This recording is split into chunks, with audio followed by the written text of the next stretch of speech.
गीता में श्री कृष्ण कहते हैं, केवल डरपोक और कमजोर लोग ही चीजों को भाग्य पर छोड़ते हैं, लेकिन जो मजबूत और खुद पर भरोसा करने वाले होते हैं वे कभी भी नियति या भाग्य पर निर्भर नहीं रहते।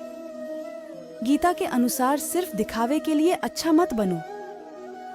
वो परमात्मा आपको बाहर से नहीं बल्कि भीतर से भी जानता है। श्री कृष्ण का कहना है कि मुश्किलें केवल बेहतरीन लोगों के हिस्से में आती है, क्योंकि वही लोग उसे बेहतरीन तरीके से अंजाम देने की ताकत रखते हैं। जो सरलता से मिलता रहे उसका महत्व नहीं रह जाता। अक्सर खो देने के बाद समय, व्यक्ति और संबंध के मूल्य का आभास होता है। श्री कृष्ण कहते हैं, शरीर नश्वर है पर आत्मा अमर है। यह तथ्य जानने पर भी व्यक्ति अपने इस नश्वर शरीर पर घमंड करता है, जो कि बेकार है। शरीर पर घमंड करने के बजाय मनुष्य को सत्य स्वीकार करना चाहिए। आप खुश हैं या दुखी, यह दोनों आपके विचारों पर निर्भर है।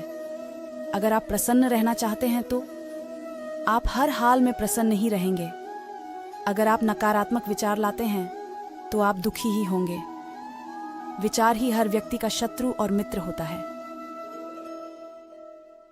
गीता में श्री कृष्ण कहते हैं कि अपनी पीड़ा के लिए संसार को दोष मत दो, अपने मन को समझाओ, क्योंकि तुम्हारे मन का परिवर्तन ही तुम्हारे दुखों का अंत है।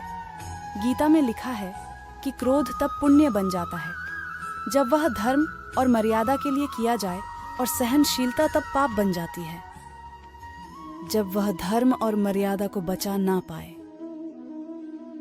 व्यक्ति जो चाहे बन सकता है यदि वह विश्वास के साथ इच्छित वस्तु पर लगातार चिंतन करे।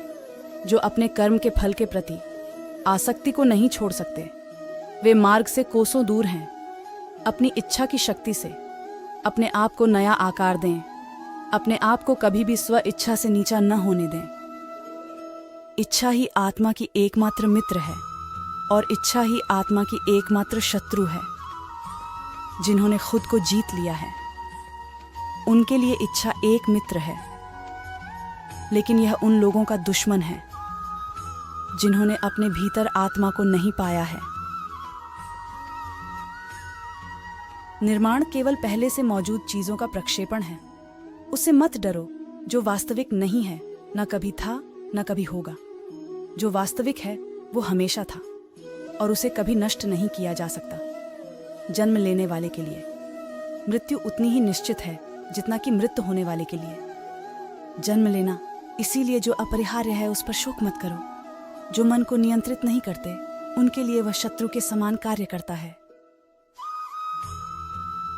सदैव संदेह करने वाले व्यक्ति के लिए प्रसन्नता न इस लोक में है न ही कहीं और।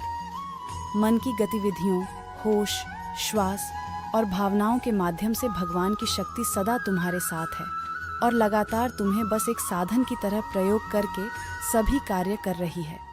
ज्ञानी व्यक्ति ज्ञान और कर्म को एक रूप में देखता है, वही सही मायने में देखता है।